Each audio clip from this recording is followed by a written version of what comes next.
On the morning of October 13th, 1899, the residents of Selkirk, Montana, awoke to an impossible sight that would haunt their community for generations.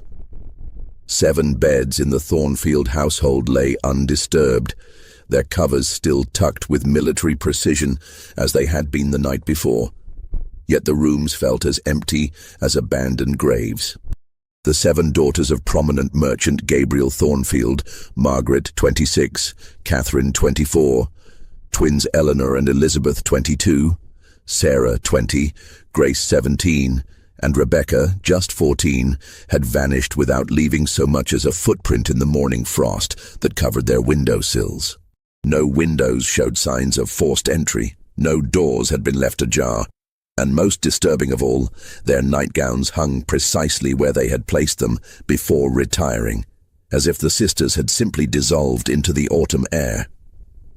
The local sheriff's report, sealed by federal order for nearly 8 decades, contained a single chilling detail that authorities refused to discuss with anyone, including the sisters' own father. Each bedroom showed evidence of having been methodically searched by someone intimately familiar with the house's layout. Yet nothing whatsoever was missing.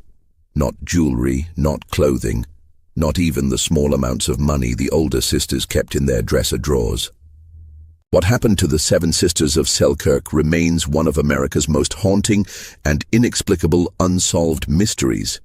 And the truth buried in those dusty government files reveals a conspiracy of greed, corruption, and human trafficking that reaches far deeper than anyone in that isolated Montana town dared imagine. Before we continue with the story of the Thornfield sisters and uncover the shocking evidence that has been deliberately hidden from the public for over a century, make sure to subscribe to our channel and hit that notification bell so you never miss these dark historical mysteries that reveal the hidden truths of America's past. Also, let us know in the comments which state you're listening from.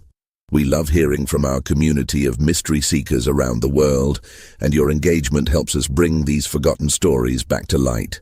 The investigation that followed would expose not just the fate of 7 innocent young women, but an entire network of predators who had been systematically destroying families across the American frontier for decades. The autumn wind that swept down from the Bitterroot Mountains and through the streets of Selkirk carried with it the mingled scents of wood smoke, fallen leaves, and the ever-present metallic tang of silver ore that had transformed this forgotten corner of Montana territory into one of the most prosperous communities between Denver and Seattle. In 1899, Selkirk was a town caught between 2 worlds, the rough-hewn frontier settlement it had been just a decade earlier, and the refined community it aspired to become as Eastern money and influence flowed westward along the newly completed Northern Pacific Railroad line. With a population that had swelled to nearly 800 souls, Selkirk represented everything that Americans in the late 19th century believed about opportunity, progress, and the endless possibilities of Western expansion. The main street buzzed with activity from dawn until well past sunset. Freight wagons loaded with silver ore rumbling toward the railway depot, well-dressed businessmen stepping off the evening train from Chicago and New York, and families who had traveled thousands of miles for the chance to build new lives in a place where a man's worth was measured by his determination rather than his pedigree. Yet beneath this veneer of prosperity and progress lay the same tensions that plagued communities throughout the American West. The rapid influx of money and people had created sharp divisions between the established families who had survived the lean early years and the newcomers who arrived with Eastern capital and sophisticated business connections. Labor disputes simmered constantly between the miners who risked their lives daily in the silver shafts and the investors who lived in comfort hundreds of miles away. Most troubling of all were the whispered concerns about young women who had arrived with their families, but then mysteriously departed for opportunities in distant cities, leaving behind only vague explanations and tearful farewells. At the center of Selkirk's transformation stood Gabriel Thornfield, a man whose remarkable success story had become legendary throughout the territory, but was beginning to attract uncomfortable scrutiny from those who wondered how a simple dry goods merchant had accumulated such extraordinary wealth in such a short time. Gabriel had arrived in Selkirk during the brutal winter of 1892, driving a single wagon loaded with basic supplies and accompanied by his 7 daughters, his wife having died of pneumonia during their journey from Ohio. The sight of this determined widower and his children, huddled around a campfire in the bitter cold, had moved the established residents to offer assistance, and Gabriel had quickly established himself as both a shrewd businessman and a devoted father. Within 2 years, Gabriel's modest general store had expanded to become the largest commercial establishment between Butte and Missoula. He had negotiated exclusive contracts with mining companies, established trading relationships with suppliers in Chicago and San Francisco, and somehow secured the financing necessary to build the most impressive private residence in 3 counties. The 3-story Victorian mansion on Maple Street, with its elaborate gingerbread trim, stained glass windows and wraparound porch, served as both a symbol of his success and a testament to his devotion to providing his daughters with every advantage that wealth could buy. The 7 Thornfield sisters had grown into young women who were admired and respected throughout the community, each developing distinct personalities and talents that contributed to Selkirk's cultural and social life. Margaret, the eldest, possessed a sharp intellect and natural leadership abilities that had made her the most effective teacher the town school had ever employed. Her progressive teaching methods, which emphasized critical thinking and practical skills over rote memorization, had drawn praise from parents and education officials as far away as Helena. She was known for staying late to help struggling students, organizing advanced classes for gifted children, and advocating tirelessly for better resources and facilities. Catherine, just 2 years younger than Margaret, had inherited their mother's artistic talents and had transformed them into a passion that enriched the entire community. Her paintings, landscapes that captured the rugged beauty of Montana's mountains and valleys, portraits that revealed the character and dignity of frontier families, and still, lives that found beauty in the simple objects of daily life, adorned homes and businesses throughout Selkirk. She had organized cultural events that brought refinement and entertainment to the frontier town, including concerts, art exhibitions, and literary discussions that attracted visitors from neighboring communities. The twins, Eleanor and Elizabeth, were inseparable companions who had channeled their natural ability with needle and thread into a thriving seamstress business that employed several local women and provided services ranging from simple alterations to elaborate wedding gowns. Their shop had become a gathering place where women could discuss community affairs, share news, and support each other through the challenges of frontier life. Despite their identical appearance, the twins had developed distinct personalities. Eleanor was the more outgoing and business-minded, while Elizabeth possessed a quiet wisdom that made her a trusted confidant for many of Selkirk's residents. Sarah, 20 years old and blessed with a voice that could fill the Methodist Church without strain, had become the heart of Selkirk's religious and charitable activities. She organized the church choir, directed holiday pageants that drew audiences from throughout the valley, and led fundraising efforts for families affected by mining accidents or other tragedies. Her compassion and organizational skills had made her indispensable to the community's efforts to care for its most vulnerable members, including widows, orphans, and injured miners. Grace, at 17, had already demonstrated a mathematical ability that astounded her teachers and made her invaluable to her father's increasingly complex business operations.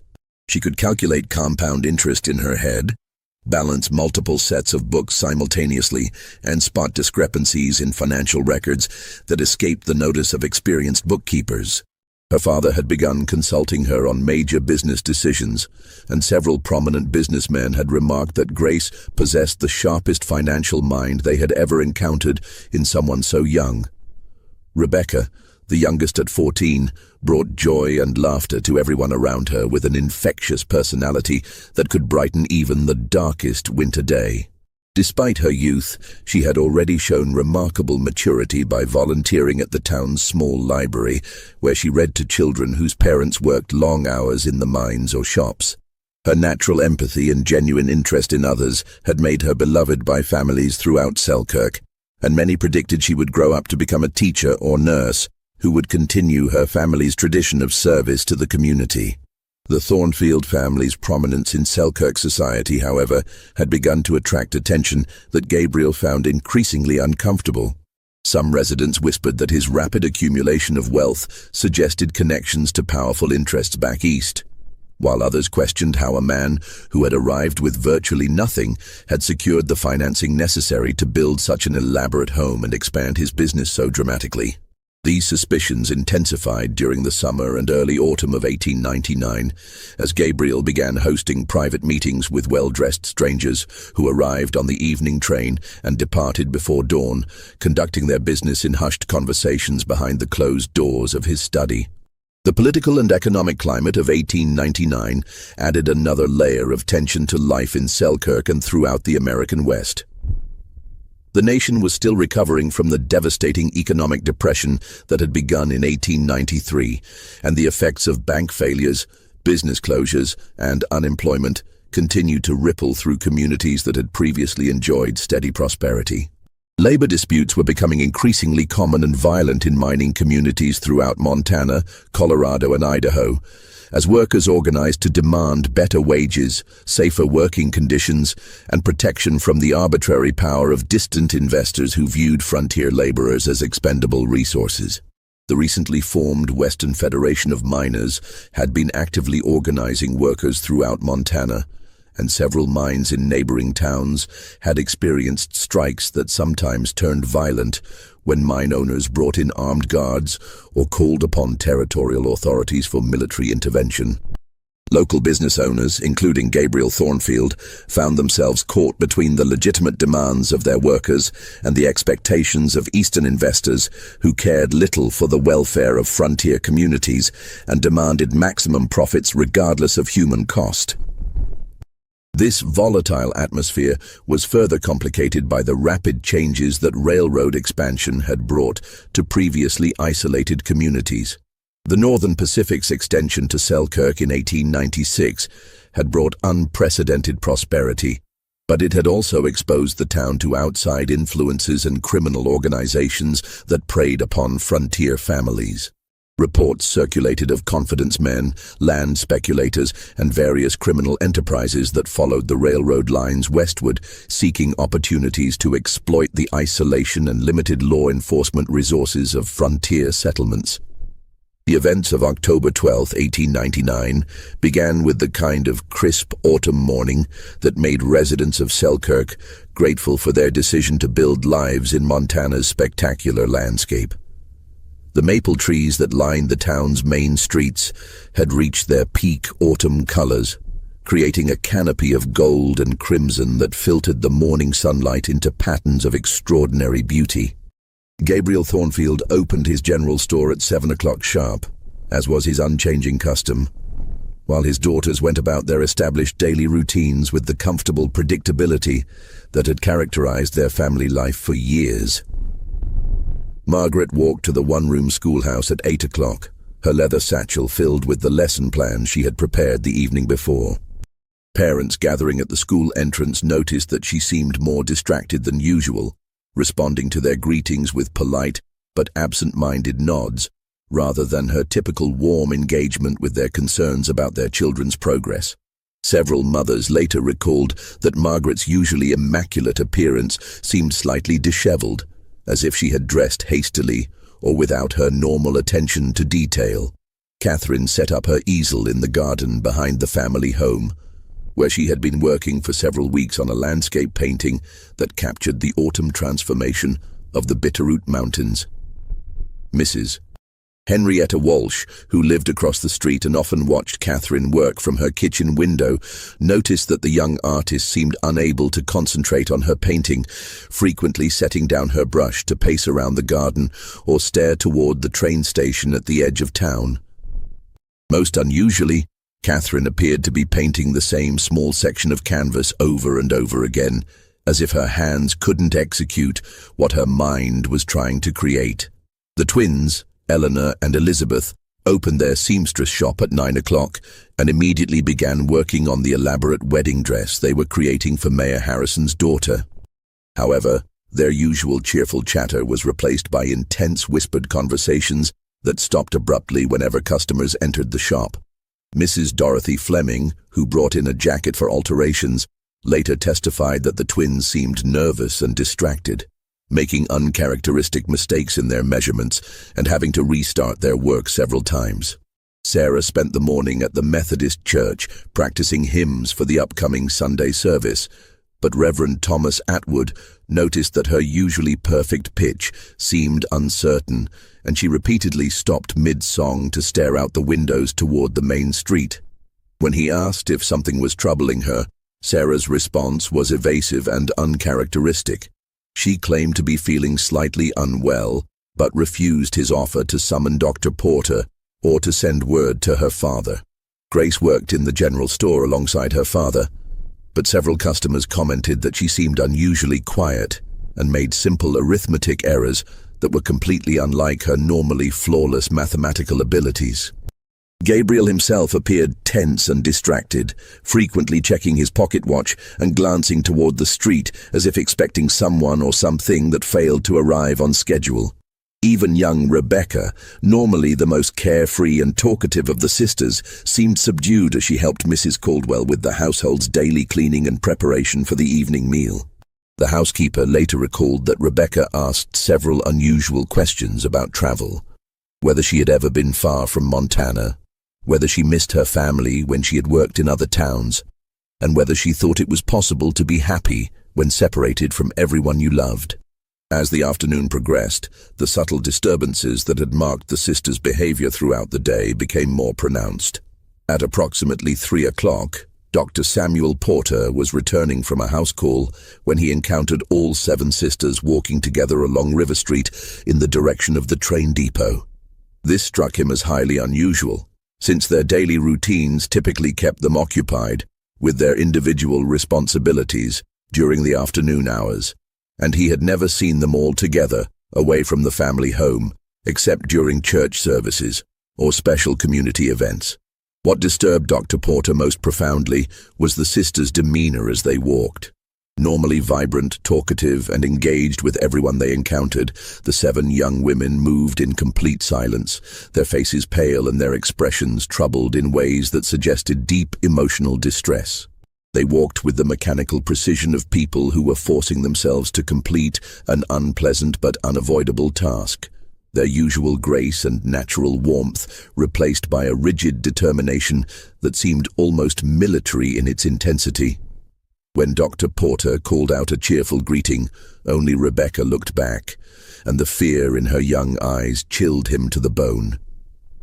The girl's face, normally animated with laughter and curiosity, wore an expression of terror that seemed completely incompatible with the safe, familiar surroundings of their hometown. For a moment, their eyes met across the distance, and Dr. Porter later swore that Rebecca's gaze conveyed a desperate plea for help that she was powerless to voice aloud. The last confirmed sighting of the Thornfield sisters as a group came from Timothy Fletcher, the night clerk at the telegraph office, whose window provided an unobstructed view of the main street and the wooden sidewalks where the town's residents conducted their evening business. At approximately 9:15, Fletcher glanced up from his work, transcribing messages, to observe all 7 sisters standing together beneath the amber glow of the street lamp directly outside his office window. Their positioning and body language struck Fletcher as extraordinary and troubling. Rather than the casual arrangement of sisters engaged in conversation or family business, they stood in a precise line facing toward the train station, their posture rigid and their attention focused with an intensity that suggested both anticipation and dread. They appeared to be waiting for something or someone specific, their stillness so complete that Fletcher initially wondered if his eyes were playing tricks on him in the uncertain lamplight. What made this sighting particularly significant was the unusual nature of their clothing. Instead of the practical work dresses or comfortable evening wear they typically chose for family activities, all 7 sisters were dressed in their finest garments, elaborate dresses more suitable for special occasions or formal social events than for an ordinary Thursday evening in Selkirk. Their hair was arranged with a formality that suggested careful preparation, and each wore jewelry that Fletcher had only seen them display during church services or community celebrations. Most disturbing of all was the collective expression visible on their faces in the lamplight. Rather than the excitement or pleasure that might accompany preparations for a special event, the sisters displayed a combination of resignation and fear that suggested they were steeling themselves for an ordeal rather than anticipating a celebration. When Fletcher looked up from his work again approximately 10 minutes later, they had vanished as silently and mysteriously as they had appeared. The hours that followed remain among the most puzzling aspects of the entire mystery, largely because the only witness to events within the Thornfield household was Gabriel himself, whose account of the evening would later prove to contain significant inconsistencies and omissions. According to his initial statement to Sheriff Harding, Gabriel retired to his study at approximately 10 o'clock to review business correspondence that had arrived on the afternoon train. He claimed to have spent roughly 90 minutes reading letters and updating his business records, a routine that had been his invariable custom for years. Mrs. Caldwell, the family's housekeeper and the only non-family member with regular access to the household, finished her evening duties and departed for her own cottage at precisely 10:30, as was her established routine. Her later testimony provided crucial details about the atmosphere within the house during those final hours. She described an unusual quietness that seemed to pervade the entire building. None of the sisters' voices could be heard from their rooms, no footsteps echoed from the upper floors, and even the normal sounds of settling wood and shifting furniture that characterized the large house in the evening seemed muted and strange. Most significantly, Mrs. Caldwell noticed that the usual preparations for the following day had not been completed. Typically, the sisters would lay out their clothing for the morning, prepare materials for their various activities, and complete small household tasks that would make the next day's routines more efficient. On the evening of October 12th, however, none of these preparations had been made, as if the sisters had abandoned their normal concern for future activities and focused entirely on immediate, undisclosed concerns. Gabriel claimed that he went to bed at his normal hour of 11:30, assuming that his daughters had already retired to their respective rooms on the 2nd and 3rd floors of the house. His account of his evening routine matched the pattern he had followed for years. A final check of the doors and windows, a brief prayer in the family's small chapel room, and retirement to the master bedroom that he had occupied alone since his wife's death during their journey to Montana. What happened during the hours between 11:30 on the evening of October 12th and dawn on October 13th remains one of the most perplexing aspects of the entire case. Gabriel maintained that he slept normally and heard nothing unusual during the night, yet the physical evidence discovered the following morning suggested that extraordinary and carefully coordinated activities had taken place throughout the house while he remained unaware in his bedroom.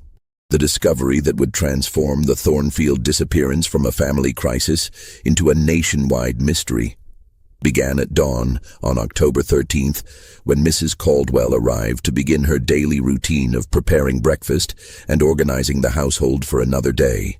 Her key turned easily in the front door, which she found securely locked as she had left it the previous evening, and she entered the house expecting to encounter the familiar sounds and rhythms of a large family beginning their morning activities.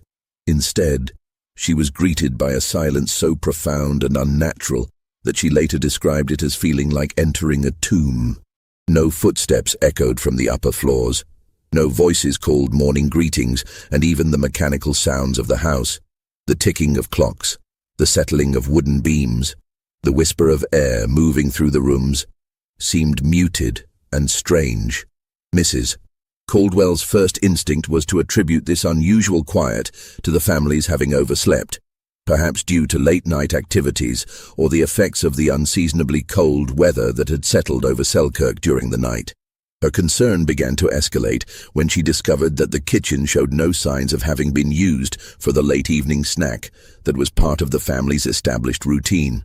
The sisters typically prepared tea and light refreshments around 10 o'clock each evening, gathering in the kitchen to discuss the day's events and make plans for the following day. On the morning of October 13th, however, the kitchen remained exactly as Mrs. Caldwell had left it the previous evening: clean, organized, and completely unused.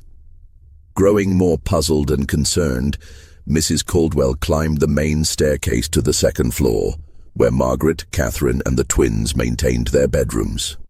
The hallway was eerily quiet, with none of the doors standing open, as was typical when the sisters were preparing for their morning activities.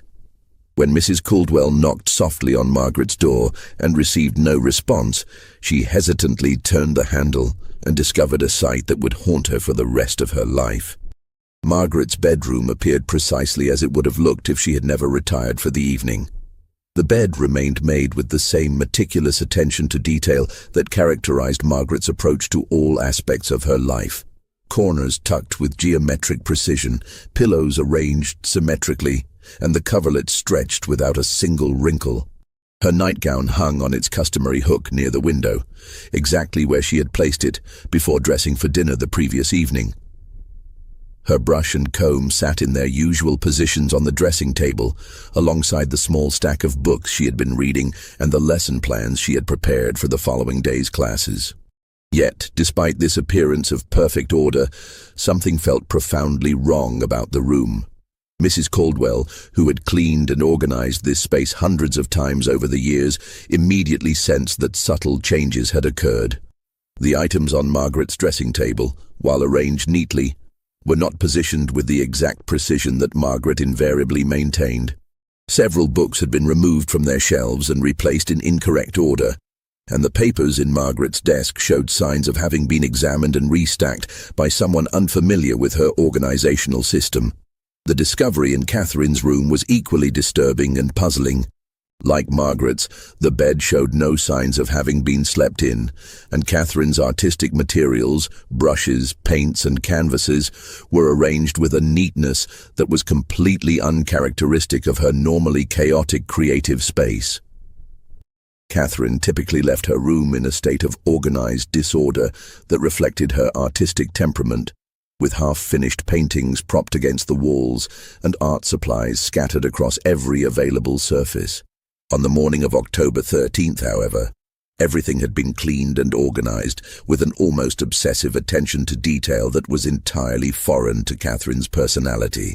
The twins' shared bedroom presented the most disturbing evidence of whatever had occurred during the night.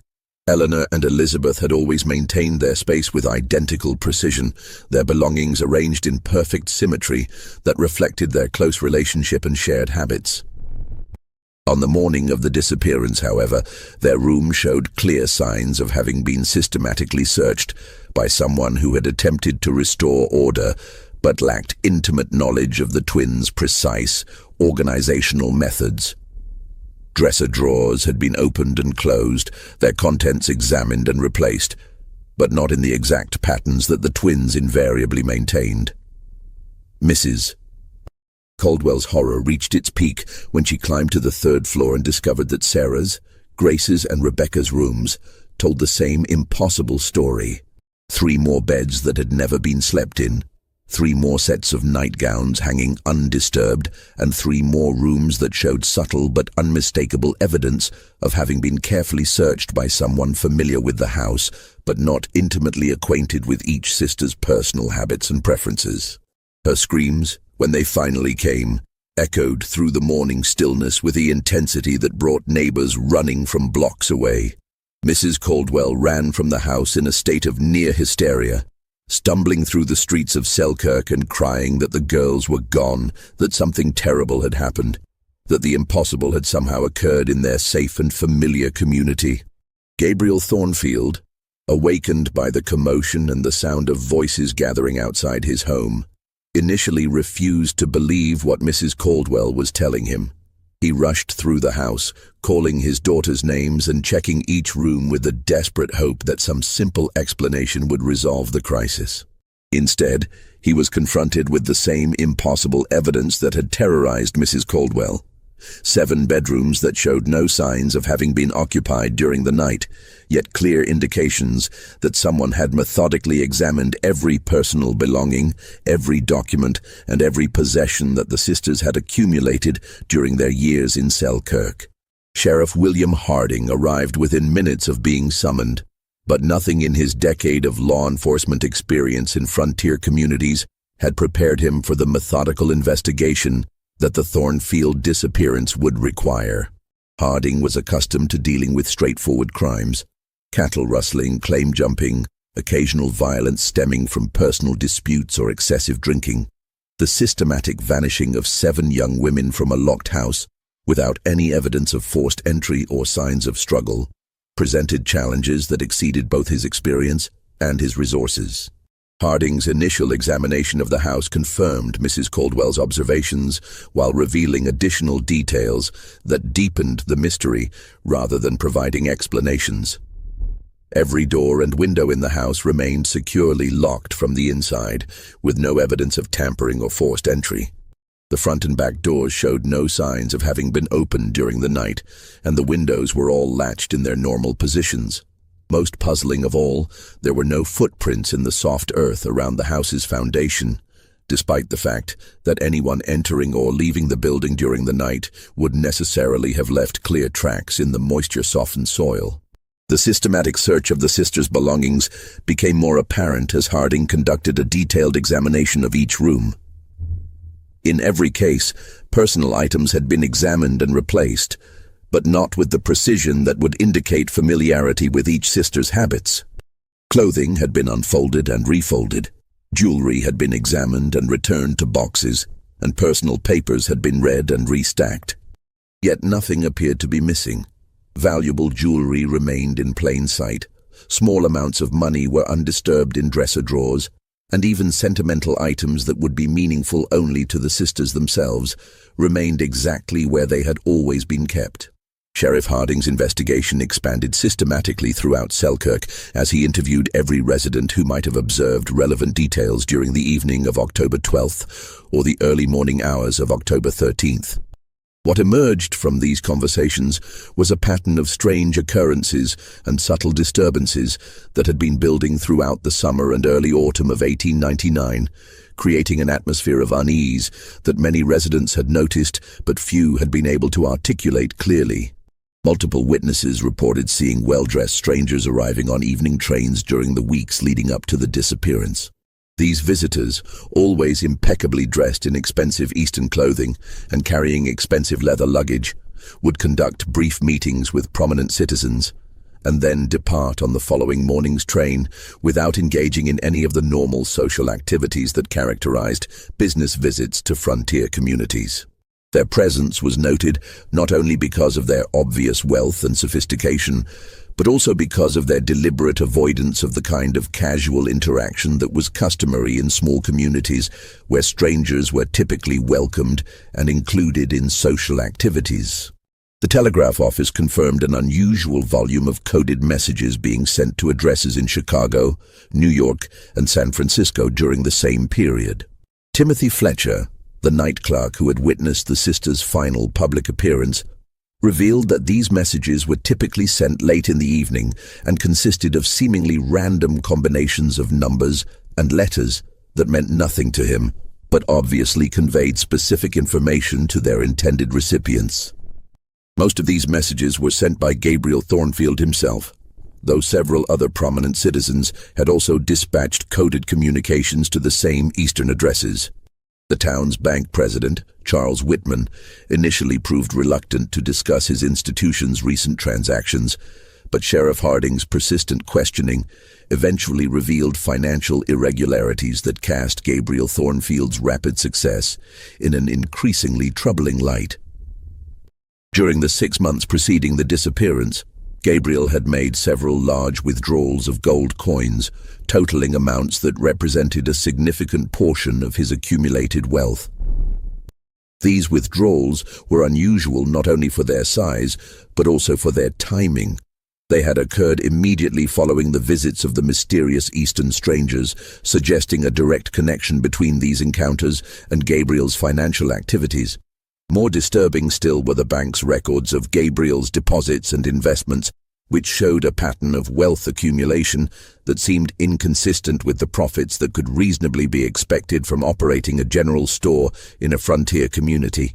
Even accounting for the prosperity that the silver mines had brought to Selkirk, Gabriel's financial success appeared to far exceed what should have been possible through legitimate commercial activities. Whitman's records indicated that Gabriel had received regular payments from Eastern sources that had no apparent connection to his retail business, and these payments had increased substantially during the months leading up to his daughter's disappearance. As autumn stretched into winter, the case attracted attention from federal investigators and newspaper reporters from across the country. The story of the 7 missing sisters captivated the American public with its combination of mystery, tragedy, and hints of corruption that seemed to epitomize the darker aspects of frontier life. Newspapers from New York to San Francisco published detailed accounts of the disappearance, often accompanied by artists' renderings of the sisters and speculative theories about what might have happened to them. The federal investigation, led by Inspector Marcus Reed from the Department of Justice, brought resources and expertise that were far beyond what local authorities could provide.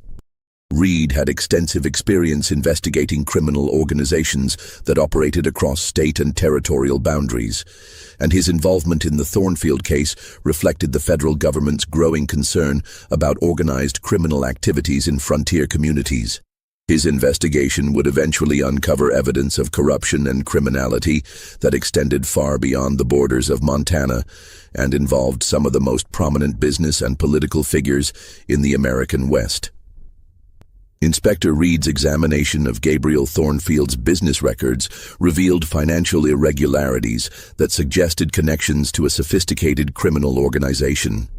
Gabriel's rapid accumulation of wealth coincided precisely with a series of questionable transactions involving mining claims, railroad contracts, and territorial government appointments.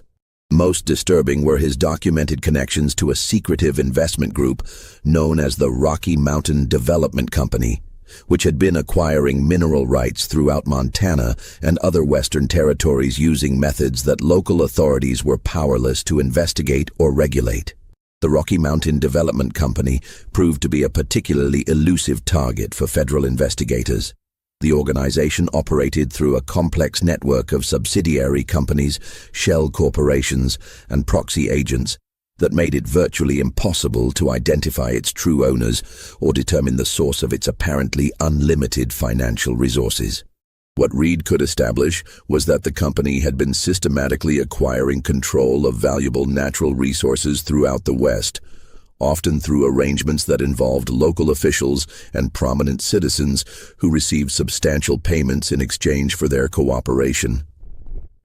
Gabriel Thornfield's relationship with this organization appeared to have begun shortly after his arrival in Selkirk, when he received what his records described as investment capital that enabled him to expand his business far beyond what would have been possible through normal commercial profits. In exchange for this financial support, Gabriel had apparently provided the organization with detailed information about local mining operations, land ownership patterns, and political developments that could affect business opportunities in the region. As winter settled over Selkirk and the immediate search for the 7 sisters gradually shifted from active investigation to cold case status, the town itself began to undergo changes that reflected the trauma and suspicion that the disappearance had generated. Several families, uncomfortable with the implications of the federal investigation and the attention that the case had brought to their community, decided to seek opportunities elsewhere. New residents arrived who had no connection to the tragedy and no investment in uncovering the truth about what had happened to the Thornfield sisters. Gabriel himself became an increasingly reclusive figure who rarely left his empty mansion except to visit the cemetery where he had erected 7 marble headstones despite the absence of bodies to bury beneath them. His general store, once the center of commercial and social activity in Selkirk, was sold to new owners who had no knowledge of or interest in the mysterious circumstances that had led to Gabriel's withdrawal from community life. The new proprietors found that many of Gabriel's business records had been destroyed or removed, making it impossible to understand the full extent of his financial relationships or the source of his former prosperity. The physical evidence of the sisters' former presence gradually disappeared from Selkirk as well. Their clothing and personal belongings were packed away in the mansion's attic. Their artistic and literary contributions to community life were replaced by new activities organized by recent arrivals. And even their names began to fade from daily conversation as residents focused on moving forward rather than dwelling on a mystery that seemed destined to remain forever unsolved. By the spring of 1901, many of Selkirk's original residents had departed for opportunities in other communities, taking with them their memories, suspicions, and theories about what had really happened to the Seven Sisters. The town that emerged from this transition bore little resemblance to the close-knit community that had existed before October 13, 1899. In its place was a more impersonal settlement populated largely by people who had no emotional investment in the Thornfield tragedy and no interest in pursuing investigations that might threaten their own opportunities for prosperity and advancement. The transformation of Selkirk from a community united by shared history and mutual support into a collection of strangers focused primarily on individual advancement reflected broader changes that were occurring throughout the American West as the 19th century drew to a close. The frontier's promise of limitless opportunity and democratic equality was increasingly challenged by the reality of organized exploitation, systematic corruption, and the growing power of Eastern financial interests that viewed Western communities as sources of natural resources rather than as collections of human beings deserving protection and respect. 23 years after the disappearance that had shattered the Thornfield family and transformed the community of Selkirk, a discovery in Chicago would reopen the case and reveal connections that stretched far beyond the borders of Montana Territory. In the spring of 1922, during the demolition of an abandoned warehouse on the city's south side, construction workers uncovered a hidden room that had been concealed behind false walls and forgotten for decades.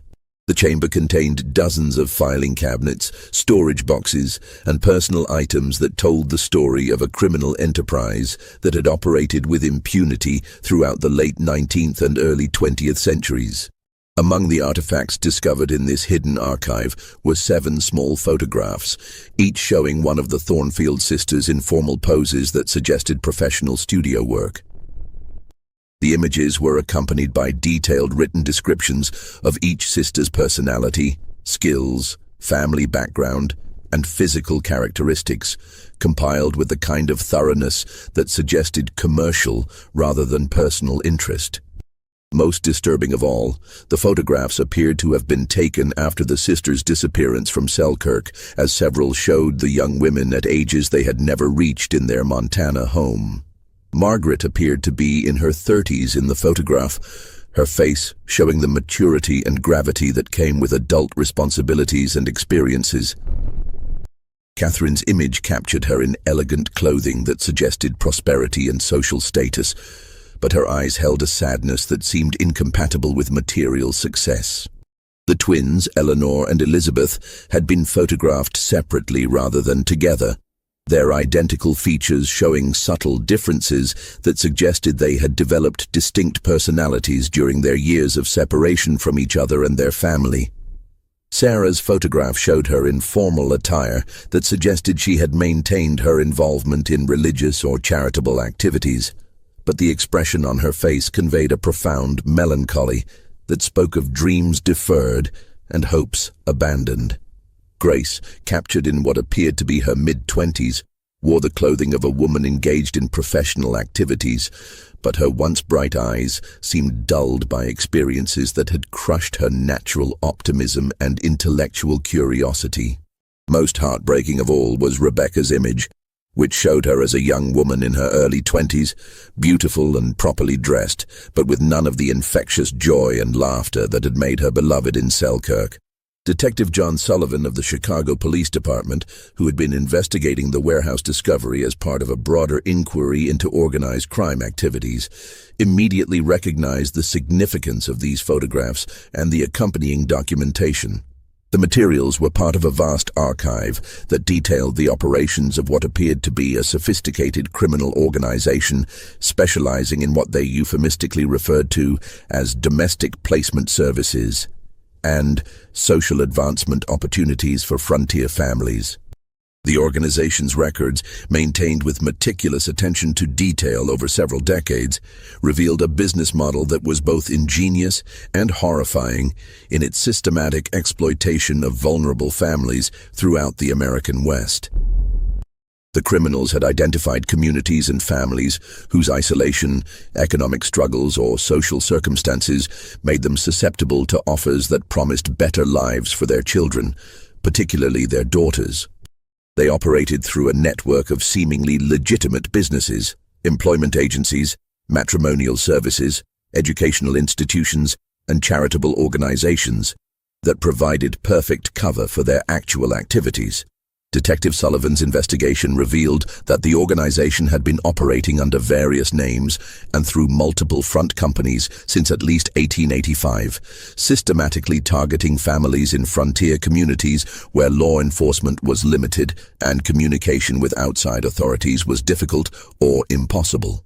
Their methods involved careful research into local conditions, identification of families who might be vulnerable to financial pressure or social manipulation, and the deployment of sophisticated confidence schemes designed to convince parents that they were providing their daughters with opportunities for advancement and prosperity.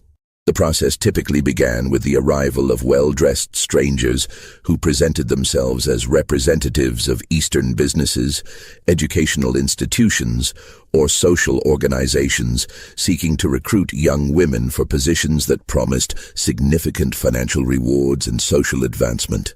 These recruiters carried impressive credentials, letters of recommendation from prominent figures, and detailed proposals that seemed to offer genuine opportunities for families struggling with the limitations and hardships of frontier life.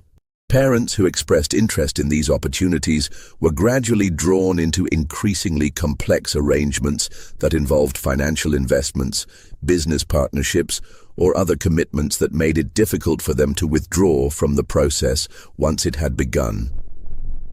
The organization's representatives were skilled at identifying each family's particular vulnerabilities, financial pressures, social ambitions, concerns about their daughters' futures in isolated communities, and crafting proposals that addressed these specific concerns, while gradually increasing the family's dependence on the organization's resources and expertise. The final stage of the process involved the actual removal of the young women from their families and communities, typically accomplished through elaborate deceptions that convinced both the victims and their families that they were participating in legitimate opportunities for advancement. In some cases, the young women were told they were traveling to distant cities for employment or educational opportunities, while their families were informed that their daughters had decided to pursue independent lives in more sophisticated urban environments. Detective Sullivan's investigation into the Thornfield case specifically revealed that Gabriel's involvement with the organization had begun much earlier than anyone in Selkirk had realized. The hidden archive contained correspondence dating back to 1893, just 1 year after Gabriel's arrival in Montana, indicating that his rapid business success had been facilitated by the organization in exchange for his cooperation in their activities. Gabriel had apparently served as a local agent who identified suitable families and helped coordinate the organization's operations throughout the Montana Territory. The letters between Gabriel and his handlers revealed a man who had gradually become trapped in a web of obligations and dependencies that he was powerless to escape. His initial involvement had been relatively minor, providing information about local families and serving as a character reference for the organization's representatives when they arrived in Selkirk. However, His role had expanded over time as the organization's leaders recognized his intelligence, local influence, and desperate need for the financial support they provided. By 1899, Gabriel's position had become untenable as federal investigators began examining the organization's activities, and local residents became increasingly suspicious of the strange visitors and mysterious business dealings that had characterized Selkirk's recent prosperity. The organization's leaders had apparently decided that Gabriel's usefulness was outweighed by the risk he represented, and they had demanded that he fulfill his ultimate obligation to them by providing his own daughters as compensation for the investments they had made in his success. The correspondence revealed Gabriel's growing desperation as he realized the true nature of what was being demanded of him. His letters showed a man torn between his love for his daughters and his terror of the consequences that would follow if he refused to cooperate with the organization's demands. The threats against his family and community were subtle but unmistakable. Business failures, legal prosecutions, physical violence, and social ostracism that would destroy everything he had worked to build in Montana. Most tragic of all were Gabriel's attempts to find alternatives that would satisfy the organization's demands without sacrificing his daughters. He had apparently explored various possibilities, offering additional financial payments, proposing to recruit other families' daughters, and even suggesting that he relocate his entire family to a distant state where they would be beyond the organization's reach. All of these proposals had been rejected, and Gabriel had been informed that only the surrender of his 7 daughters would satisfy his obligations and ensure his family's safety. The final entries in Gabriel's correspondence, dated just days before the disappearance, revealed a man who had accepted the inevitable while desperately hoping that his daughters would somehow survive and eventually forgive him for his catastrophic failure to protect them. He had been assured that his daughters would be well treated, provided with comfortable lives, and married to wealthy gentlemen who would appreciate their frontier virtues and provide them with social and economic advantages they could never achieve in Montana. Just when we thought we'd seen it all, the horror in this conspiracy deepens beyond anything we could have imagined. If this story is giving you chills, share this video with a friend who loves dark mysteries, hit that like button to support our content, and don't forget to subscribe to never miss stories like this. Let's discover together what happens next in this devastating tale of betrayal and systematic exploitation. The revelation of Gabriel's correspondence and the organization's systematic methods sent shockwaves through American law enforcement agencies and sparked a nationwide investigation into similar disappearances throughout the West. Detective Sullivan's discovery had exposed not just the fate of the Thornfield sisters, but evidence of a criminal enterprise that had operated with near impunity for decades, destroying hundreds of families while enriching a network of criminals who had corrupted officials at every level of government. As federal agents delved deeper into the organization's records, they uncovered evidence of corruption that reached into the highest levels of territorial and state governments, federal law enforcement agencies, and even congressional offices in Washington, D.C. Judges had been systematically bribed or coerced into ignoring missing person cases and dismissing legal challenges that threatened to expose the organization's activities. Sheriffs and territorial marshals had received regular payments to suppress investigations and intimidate families who attempted to pursue cases involving their missing daughters. Most shocking of all was the discovery that several prominent politicians and business leaders had been active participants in the organization's operations, using their official positions to facilitate the trafficking of young women, while publicly advocating for law and order and family values. These hypocrites had enriched themselves through the systematic destruction of frontier families, while presenting themselves as pillars of their communities and champions of American moral values. The scope of the conspiracy became apparent as investigators traced the organization's financial records and identified the full extent of their operations. Over 300 young women from frontier communities throughout Montana, Wyoming, Colorado, Utah, Nevada, and California had been trafficked through the network between 1885 and 1910. The victims ranged in age from 14 to 26, and they had been selected based on their physical attractiveness, intelligence, skills, and family circumstances that made them particularly valuable in the illegal marriage market. The organization's operations had been facilitated by technological and social changes that characterized the late 19th century American West. The expansion of railroad networks had made it possible to transport victims quickly and efficiently across vast distances, while the isolation of frontier communities and the limitations of communication systems had made it virtually impossible for families to track their missing daughters or coordinate with law enforcement agencies in distant jurisdictions. The criminal enterprise had also exploited the social and economic vulnerabilities that were endemic to frontier life during this period. Families struggling with poverty, social isolation, and limited opportunities for their children's advancement had been particularly susceptible to offers that promised better lives through arrangements that seemed legitimate and beneficial. The organization's representatives had been skilled at identifying these vulnerabilities and crafting proposals that addressed each family's specific concerns, while gradually drawing them into arrangements that they would never have accepted if they had understood the true nature of what was being proposed. In Selkirk itself, the investigation's revelations split the community between those who demanded justice for the Thornfield sisters and accountability for the officials who had enabled their disappearance, and those who feared the economic and social consequences of pursuing investigations that would expose the extent of local involvement in the conspiracy.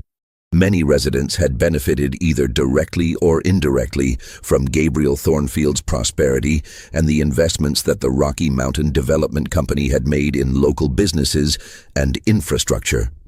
The town's mayor, banker, and several prominent merchants found themselves implicated in the cover-up that had followed the sisters' disappearance, having received payments to suppress questions and discourage investigations that might have exposed the truth years earlier. Several local officials had known or suspected that Gabriel's wealth came from questionable sources, but they had chosen to remain silent in exchange for the economic benefits that his prosperity brought to their community. The most shocking discovery in Selkirk came when investigators examined the records of the local cemetery and discovered that the 7 marble headstones Gabriel had erected for his daughters contained a hidden message that revealed his knowledge of their fate. The dates carved into the monuments did not represent the sisters' deaths, as everyone had assumed, but rather the dates when they had been forced into arranged marriages in distant cities. Gabriel had been informed of each placement and had marked the occasion with what appeared to be a memorial, but was actually a record of his daughter's enslavement. The revelation that Gabriel had known his daughter's fates all along and had chosen to maintain the fiction of their mysterious disappearance rather than expose the truth and risk retaliation against other families, transformed him from a tragic victim into a willing participant in their destruction. His suicide note, discovered after his death in Denver, revealed that his guilt and despair had driven him to madness, but also that he had possessed information that could have led to his daughter's rescue if he had found the courage to reveal it to authorities. As the federal investigation expanded, it became apparent that the organization responsible for the Thornfield tragedy had not been dismantled in 1910 as previously believed, but had simply evolved and adapted to changing social and economic conditions. By 1922, the network had transformed itself into what appeared to be a collection of legitimate employment agencies, matrimonial services, and social organizations, but continued to operate using refined versions of the same predatory methods that had destroyed the Thornfield family. The modernized operation had adapted to urban environments and changing social norms while maintaining its fundamental business model of exploiting vulnerable young women and their families. Instead of targeting isolated frontier communities, the organization now focused on recent immigrants, rural families displaced by economic changes, and urban families struggling with poverty and social dislocation in rapidly growing cities.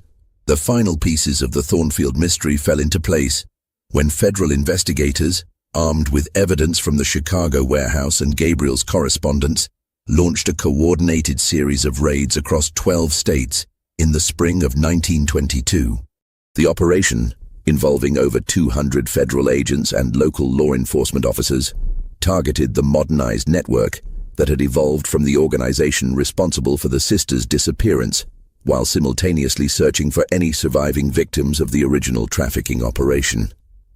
The raids yielded evidence that exceeded even the investigators' worst expectations.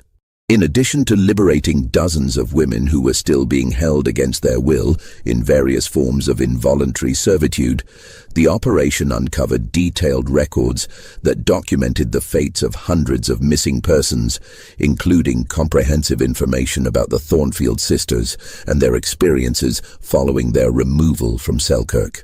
Margaret Thornfield, investigators learned, had been transported to Cleveland and forced into marriage with Harrison Pembroke, a steel mill owner who had specifically requested a bride with teaching experience and intellectual capabilities. The marriage had been presented to Margaret as a legitimate arrangement that would provide her with social status and financial security while allowing her to pursue her educational interests in a more sophisticated urban environment. The reality had been far different. Pembroke had treated her as little more than an ornamental possession whose primary value lay in her ability to enhance his social reputation and provide him with children who would inherit her intelligence and refinement. Margaret had borne 3 children during her years of captivity, but she had been forbidden from contacting her family or revealing her true identity to anyone, including her own children, who had been told that their mother was an orphan with no living relatives. Her attempts to escape had been thwarted by Pembroke's connections to the trafficking network, which maintained surveillance over all their placed women to prevent exposure of their operations and to ensure that the victims remained compliant with their arrangements. The investigators found Margaret living under the name Mary Patterson in a comfortable but closely monitored environment where her every activity was controlled by Pembroke and his associates. Despite nearly 23 years of captivity, she had maintained her intelligence and strength of character, secretly documenting her experiences and gathering evidence that she hoped would someday lead to justice for herself and other victims.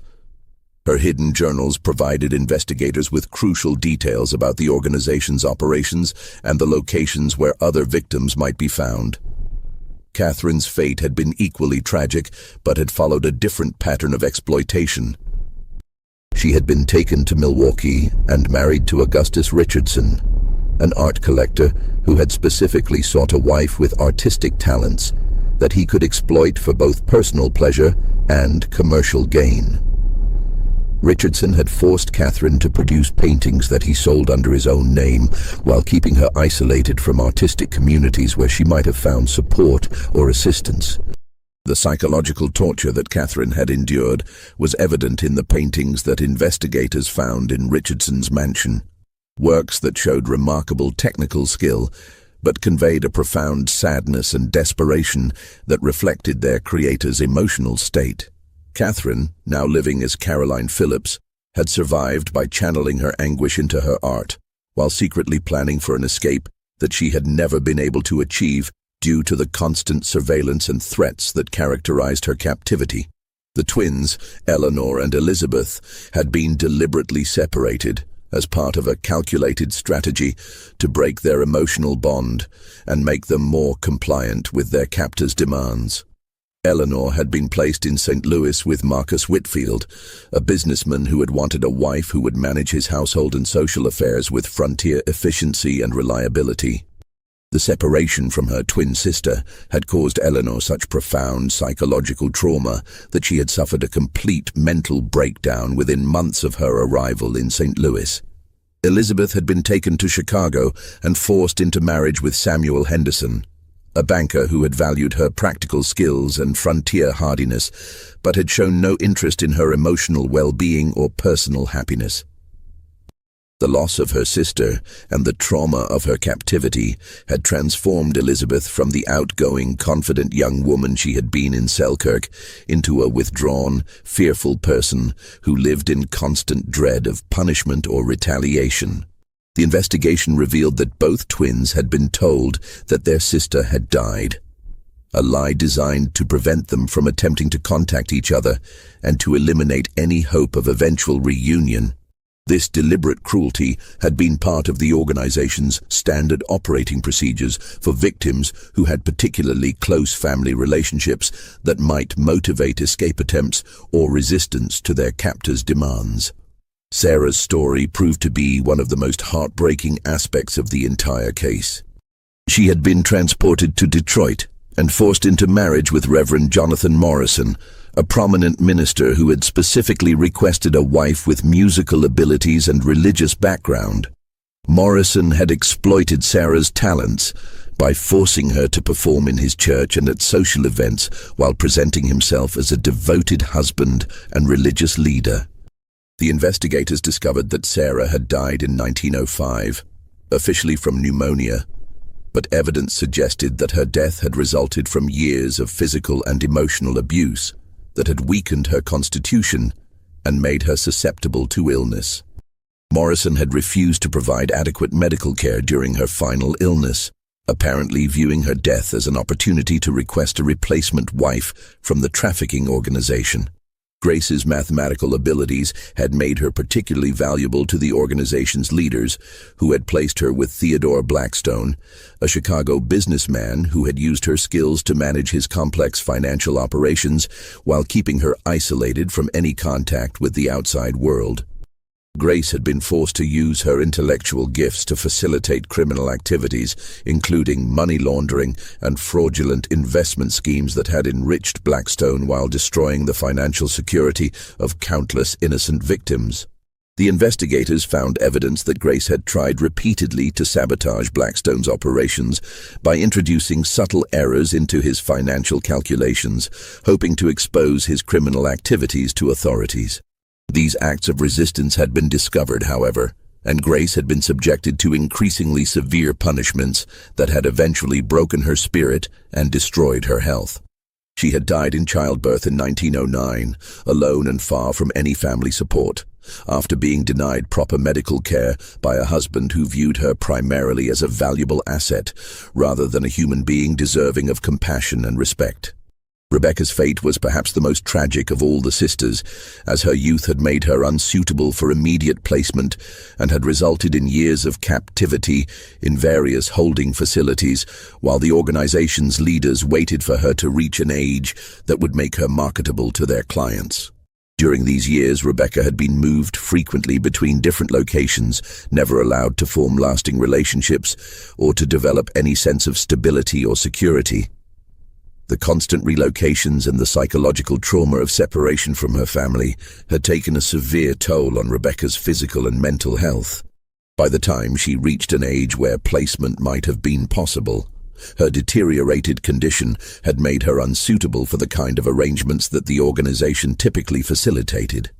She had died of tuberculosis in 1907, having spent the last years of her short life in a facility that was little more than a prison for unwanted victims who could no longer serve the organization's commercial purposes. The trials that followed the 1922 arrests became a national sensation that exposed not only the Thornfield case, but also the systematic exploitation of vulnerable families throughout the American frontier during the previous 4 decades.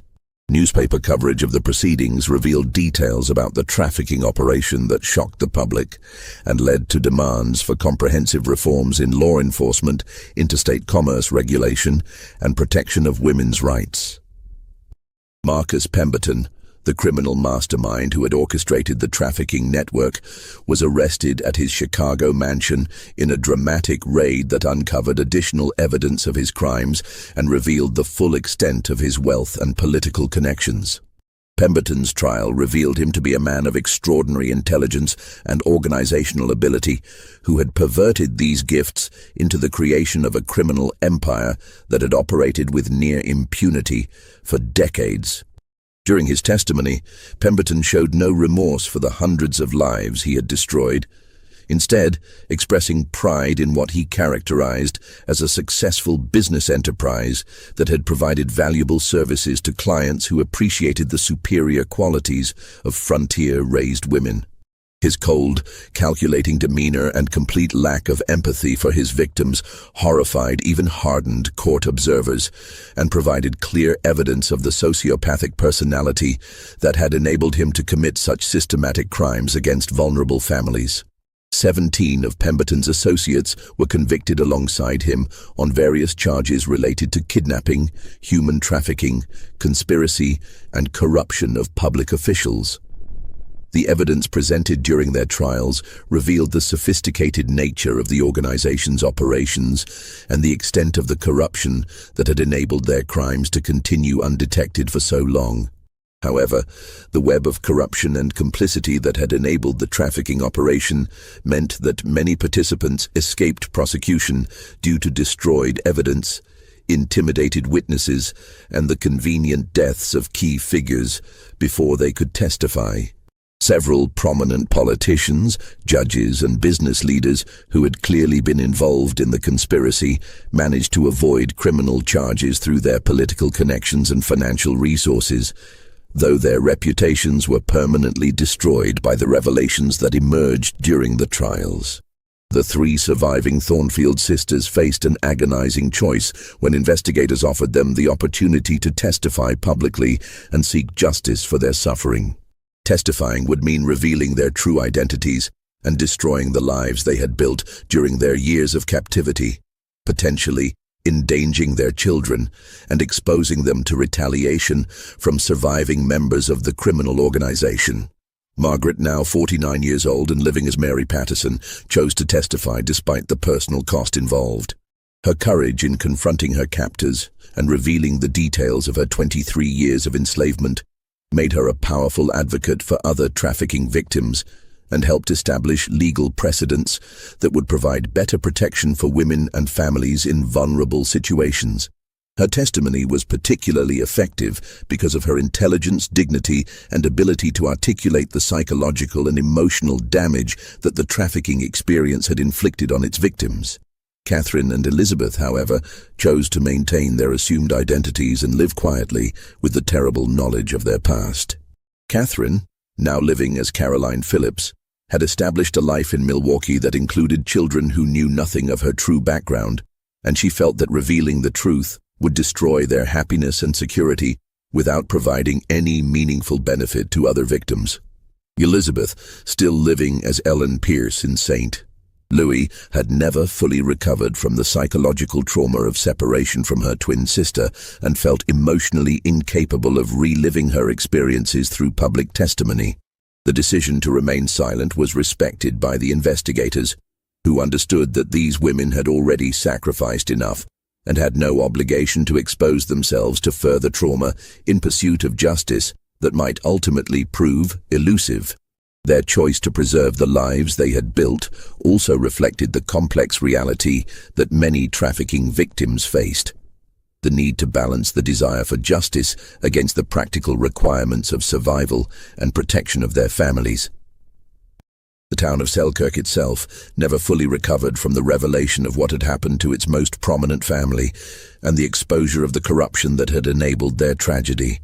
Many longtime residents chose to leave rather than continue living in a community that had been built on such a horrific foundation of exploitation and betrayal.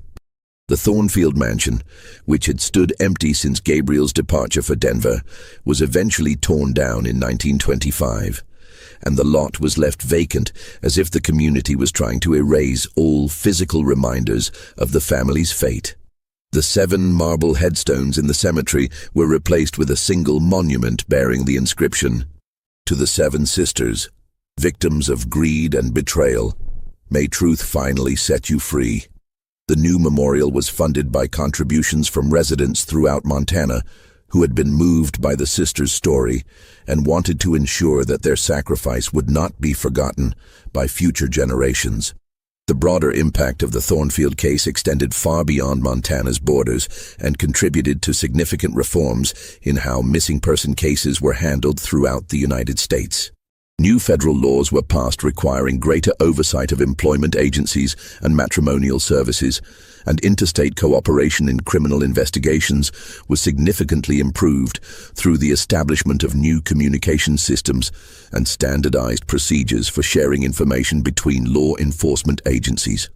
Perhaps most importantly, the case revealed how economic desperation and social isolation could make entire communities vulnerable to exploitation by sophisticated criminal organizations. The frontier territory's lack of adequate law enforcement and communication networks had created perfect conditions for predators like Pemberton's organization to operate with impunity, destroying countless families while enriching themselves through systematic human trafficking. The investigation also highlighted the particular vulnerability of young women in frontier communities, where limited economic opportunities and social restrictions made them dependent on their families' decisions about their futures. The trafficking organization had exploited these social conditions by presenting themselves as providers of opportunities that would otherwise be unavailable to frontier families, while actually delivering their victims into forms of slavery that were often worse than the limitations they had supposedly escaped. The legacy of the Thornfield case continued to influence American law enforcement and social policy for decades after the trials concluded. The evidence gathered during the investigation provided crucial insights into the methods used by trafficking organizations and helped develop more effective strategies for preventing similar crimes.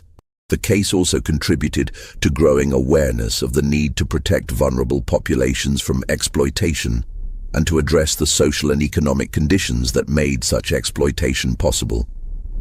This tragedy shows us how desperation can blind us to evil, and how the pursuit of prosperity can lead to the destruction of everything we claim to value most.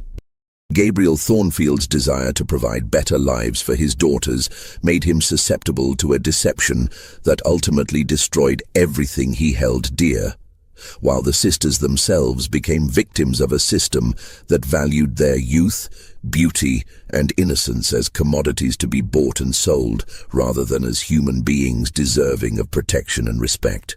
The seven sisters of Selkirk paid the ultimate price for their father's ambition and their society's willingness to look the other way when profits were involved. But their story also demonstrates the resilience of the human spirit and the importance of seeking truth and justice, even when doing so requires tremendous personal sacrifice. Margaret's courage in testifying against her captors, despite the personal cost involved, helped ensure that other victims would receive better protection and that the criminals responsible for these crimes would face the justice they had evaded for so long. The mystery of what happened to the seven sisters of Selkirk ultimately became a story about the price of the American dream and the vulnerability of those who pursued it without adequate protection from the predators who lurked at the edges of frontier society. Their tragedy reminds us that progress and prosperity mean nothing if they are built on the suffering of the innocent, and that true civilization requires not just material advancement, but also the moral courage to protect the vulnerable from those who would exploit their desperation and destroy their hopes for a better life. What do you think of this story? Do you believe everything was revealed? Or do you think there are still secrets buried in the files of this century-old conspiracy? The evidence suggests that the trafficking network was even larger than investigators were able to prove, and that similar crimes may have occurred in frontier communities throughout the West without ever being detected or reported. Leave your comment below and share your theories about what really happened in Selkirk and whether other families may have suffered similar fates. If you enjoyed this tale of historical mystery and want more stories from America's dark past, subscribe, hit the notification bell, and share this video with someone who loves mysteries as much as you do. See you in the next video, where we'll explore another chilling chapter from our nation's hidden history.